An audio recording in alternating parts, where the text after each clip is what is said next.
भुवनेश्वर पाणीपाग विज्ञान केन्द्र आकलन अनुसार संभाव्य बात्या प्रभाव केन्द्रीय अंडमान सागर सृष्टि लघुचाप क्षेत्र गुरुवार संध्या 5:30 अपवाद रूप नहीं पश्चिम पूर्व विशाखापट्टनम 960 किलोमीटर गोपालपुर 1020 किलोमीटर पारादीप 1060 किमी दूर रही।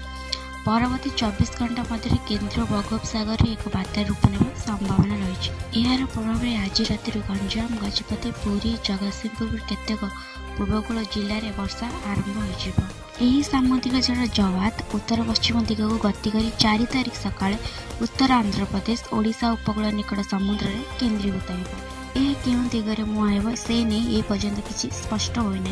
बात्या केउंठी स्थलभाग छुईब परवर्ती समय स्पष्ट कर भारतीय पाणीपाग विभाग महानिदेशक डॉक्टर मृत्युंजय महापात्र कहते। अन्यपक्षे सामुद्रिक झड़ दाउरू धन जीवन रक्षा राज्य सरकार बात्या मुकाबला प्रस्तुत आरंभ कर स्वतंत्र रिलीफ प्रदीप जैना उच्च पदस्थ अधिकारी जिलापाल एवं महानगर निगम आयुक्त को नहीं बैठक सह प्रस्तुत रहा अधिकारी को निर्देश देते। आवश्यक स्थले समुद्र उपकूलवर्ती अंचल लोकों बात्या आश्रयस्थल स्थानांतरण करने और डाकबाजी यंत्र द्वारा लोकों सूचना दिजापर गुरुत्व देवा परामर्श देते।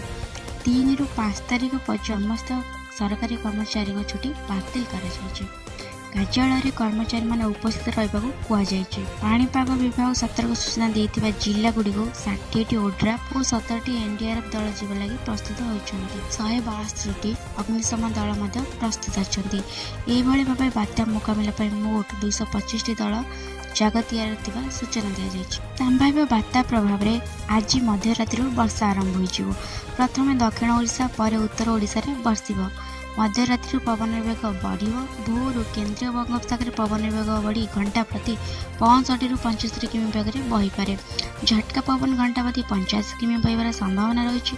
4 तारिख सकाळ परवर्ती 24 घंटा पर्यंत तथा सल्लाकुन पश्चिम केन्द्रीय बंगोपसागर घंटा प्रति 90 ରୁ 100 किमी पवन बहब झटका पवन 110 किमी छुईपे। 3 ओडिशा उपकूल उत्तर आंध्र प्रदेश उपकूल घंटा पवन वेग 45 ରୁ 55 किमी बहब।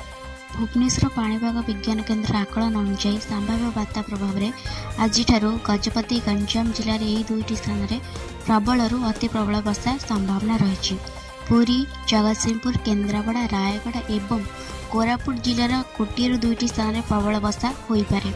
यह सब जिलागुड़ी को येलो वार्निंग सूचना जारी होती। 4 तारिख में गंजाम गजपति पुरी एवं जगतसिंहपुर जिलार 1 ରୁ 2टी स्थान में अति प्रबल वर्षा होईपारे।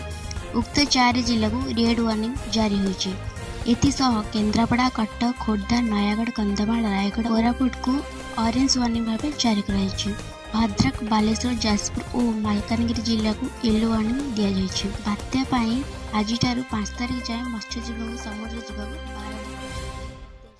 जदि वीडियो आपको भल लगी like comment share and subscribe.